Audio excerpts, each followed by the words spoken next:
All right. You know what? Up until this point, the 49ers injuries, honestly, during training camp haven't been that big of a concern because none of these injuries really, too many of them are expected to spill into the regular season or not too long.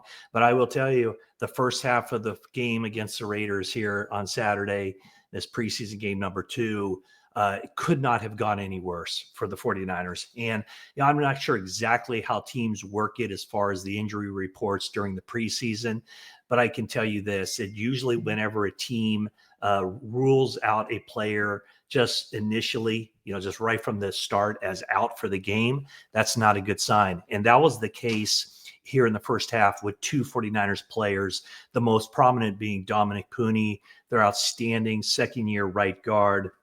And he only played the first series of the game, as did almost all the 49ers starters in this game. And that first possession ended up being 12 plays. But it was actually on the field goal attempt, a short field goal attempt by Jake Moody, that Dominick Puni lining up on the right side. You could tell that there was kind of a pile up over there on that right side with, it looked like Matt Hennessy, the backup center, who's playing basically, I don't know, a tackle or he's positioned, I think, a spot or two to the right of Puni. He gets kind of bulldozed by two guys, and doesn't help that he kind of trips over Braden Willis and falls into Puni's right knee. And again, ruled out immediately. I'm sure Kyle Shanahan will provide some sort of idea of the severity of that injury right after the game. But again, did not look good. 49ers obviously hoping for the best, but probably have a good indication after the game, the extent of Dominick Puni's injury, as will have an extent of the injury sustained by Corey Kiner, the 49ers outstanding undrafted rookie running back.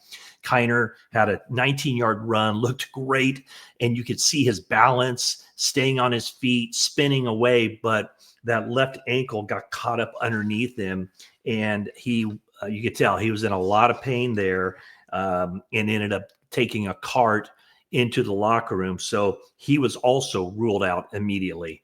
49ers are having a lot of issues with the running back position. Christian McCaffrey, one of the few guys who did not suit up for this game, one of the few regulars who did not suit up. But Patrick Taylor Jr. started. He goes out with a shoulder injury, so he's listed as questionable for this game. So again, nothing really great can happen in these preseason games, but a lot of stuff can go wrong, and it certainly looked like things went wrong for the 49ers on that in the first half with those injuries. Now, some of the other things that happened in the first half, and we'll kind of go through it here a little bit. Perhaps one of the more noteworthy things is just Jake Moody. And I've said it before, Jake Moody competing against himself at this point for the kicker job. And he made his first kick, that 30-yarder that I referred to, on which Puni got injured. But then later in the first half, pulled a 53-yard attempt to the left, missed it. I'd consider he missed it badly.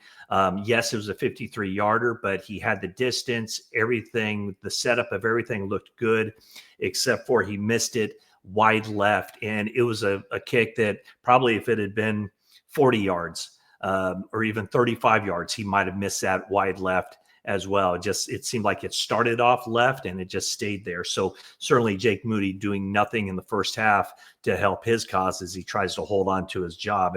And as I've stated, like with Moody, he's in this against himself. If he shows a lack of confidence, I think he can have one miss.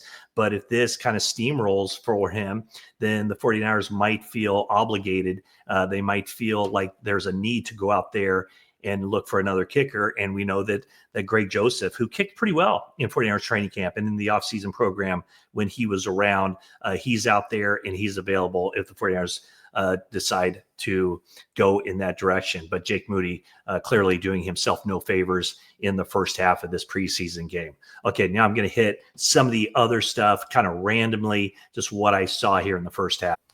The way this game started with Brock Purdy and Ricky Pearsall, that connection is something that we've seen all through training camp. Once Pearsall was cleared and got on the field, those two seemed to be very much in sync, and that's the way it looked in that first drive. Pearsall catching passes of 11, 14, and then on a 3rd and 18, Brock Purdy looked for Pearsall, and Pearsall came down with a 21-yard reception. So that was certainly a positive thing. Isaiah Hodgins also on that drive catches an 11-yard pass, and Brock Purdy started off 5 for 5 for 66 yards, and then the 49ers offense kind of stalled. Not kind of stalled. It did stall, and that led to the Moody field goal attempt.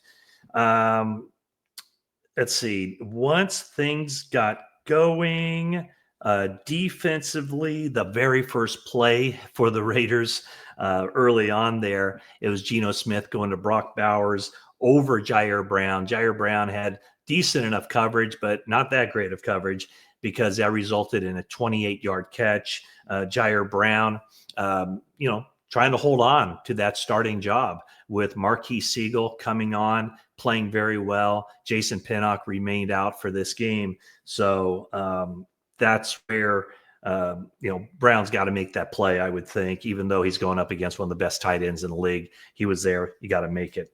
Early on, I didn't see much push from Alfred Collins as he started a defensive tackle, the big 6'5", 332-pounder. And then a little while later, you could see that lack of leverage in the run game, kind of getting his pads, getting the offensive lineman's pads under him and kind of pushing him out of the way for a play there. Let's see here. I thought Bryce Huff early on showed some very good things as a pass rusher. He was working against DJ Glaze, a Raiders offensive tackle. So that was good. Tatum Bethune came in with a big hit on Ashton Genty and sent him to the blue medical tent for a period of time to get him checked out. Bethune, big hit on Genty, didn't wrap up. Luke Gifford comes in and kind of cleans that thing up, and Genty did return to action a short time later.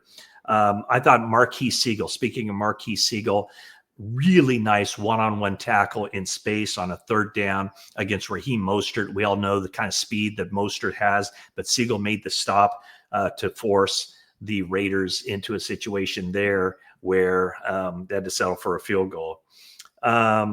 There was not this on the first offensive series, by the way, going back to that for the 49ers, not real smooth as far as the teamwork went with McKivitz and Puni on a run play, allowing Max Crosby to slide in there and drop Patrick Taylor for a big loss. Okay, so the 49ers offense was out there for one series, and then Mac Jones took over.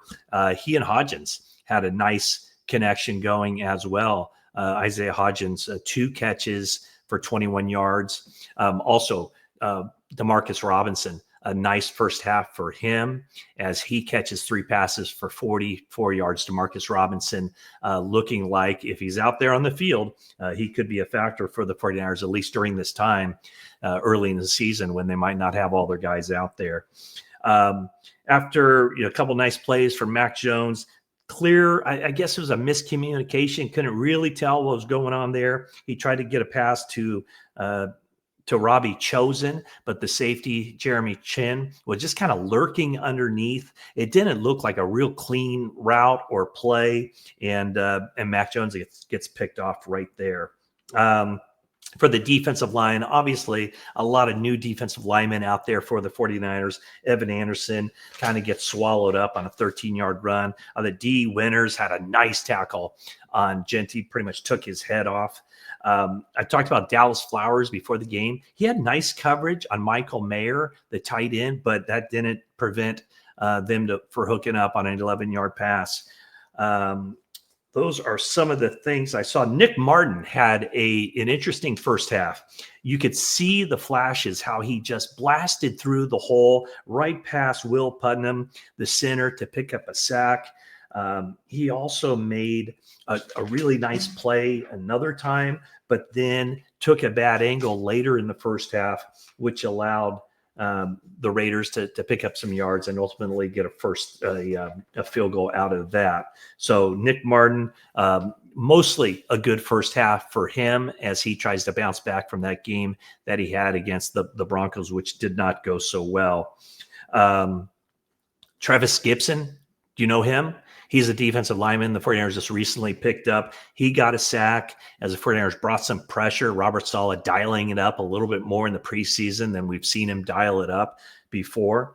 Darrell Luter had a pass breakup against Jack Becht, the Raiders rookie wide receiver. Luter didn't turn to look for the ball, but he did play the hands effectively to break up that pass. So that's kind of the rundown. That's what I saw. From what I could tell of Connor Colby, he looked very good again, starting at left guard for the 49ers. And now Inzakel looked good as far as I could tell, playing right guard, taking over for Puni. Just to recap, we'll find out a lot more probably after the game from Kyle Shanahan, but does not look good for the 49ers as their injury concerns continue to pile up. Dominick Puni, everybody's holding their breath to figure out or find out what happened with him and that apparent right knee injury. I know it's a knee injury. It's looking at the replay, it's the right knee. And so it's such a big part of this 49ers offense. They need him. And, they're not deep at all at the offensive line position. They have avoided injuries for the most part, but Ben Barch is out with an elbow. And now Puni has this knee injury that has to be considered a major concern for the team in this second preseason game against the Raiders. So that's the first half roundup. And at some point after the game, I'll chime in with my thoughts and share with you what Shanahan had to say as far as the injury updates. So thanks for watching, and that is it for now.